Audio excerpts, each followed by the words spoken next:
They say, those who don't learn from history are doomed to repeat it. And when it comes to some of today's young NBA stars, that phrase couldn't be more accurate. For some reason, they continue to trash talk and taunt one of the greatest players the game has ever seen. Pump fake, long two, 30 game of the season. And he's been barking all game long. At least it gives us plenty of entertainment, right? You've probably heard the phrase floating around the league, "Look at Curry, man, so inspirational." But Kevin Porter Jr. might have taken that one a little too literally when he stared down Steph Curry in January. I mean, seriously, look at that stare. It's downright disrespectful. But more than that, it's dangerous. Here's why. After the stare, Steph acted like nothing happened, seemingly ignoring him. But even if Kevin apologized right there, it was already too late. The bear was poked, the fire was lit, and as Michael Jordan would say, it became personal. Up until that point, Steph was cruising. With 4:15 left in the third quarter, he only had 16 points.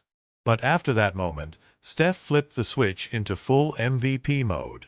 He dropped 24 points, 21 of which came in the fourth quarter.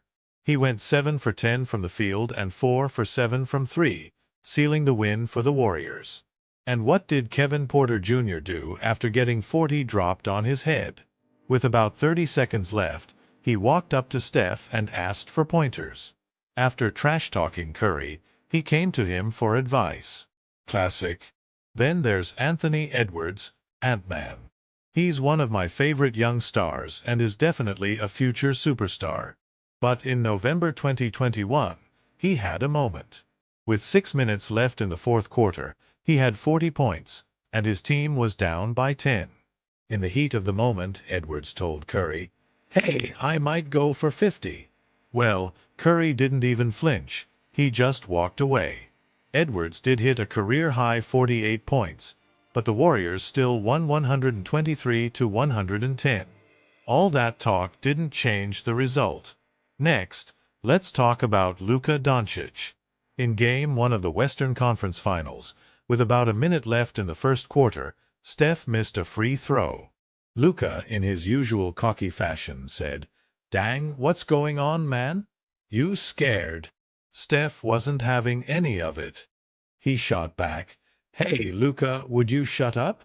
The Warriors won that game, and Curry finished with a game-high 21 points and 12 rebounds. Luka. He finished with a -30 and 7 turnovers. Ouch. And then we have Morant. Oh, Ja. After the Grizzlies won Game 2, Ja walked by Curry, stared him down, and said, "We're going to have some fun."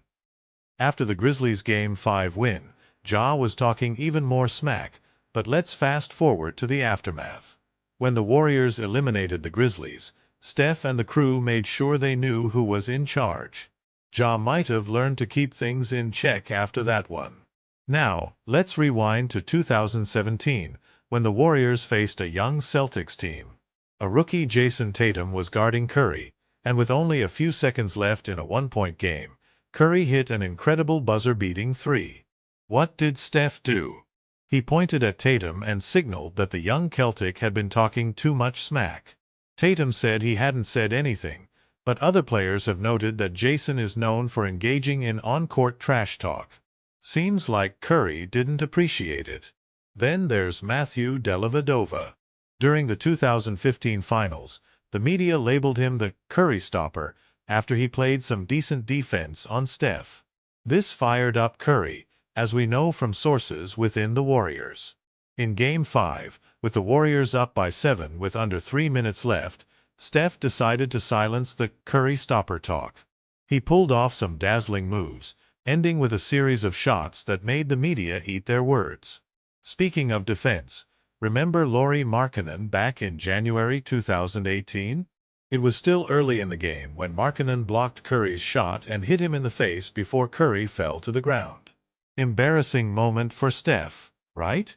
But after that, Curry went on to score 30 points, while Markkanen ended with a game-low -33 ±. Tough break. And then there's Trae Young. Back in 2020, Shaquille O'Neal asked Trey how many years it would take before he overtook Steph as the best shooter in the league. Trey responded confidently, but the following postseason, he shot just 31.9% from the field and 18.4% from three-point range. Not quite the Steph Curry level. Lastly, let's talk about Draymond Green and Seth Curry. In a playoff game against Portland, Draymond was trash-talking Steph, but Seth, Steph's brother, wasn't about to let that slide. Seth told Draymond, "I'm not gonna just play my game, I'm gonna say my piece." While Steph was at the free throw line, Seth stood his ground, not backing down from Draymond. Classic Curry family response. In the end, trash talk may be entertaining, but when you go up against someone like Steph Curry, poking the bear can sometimes backfire in a major way. These moments show that, more often than not, challenging Curry only fuels him to rise even higher. Thanks for watching, folks. If you enjoyed this deep dive into the game, make sure to hit that like button. Because who wouldn't want to keep up with all the greatness, right? See you next time.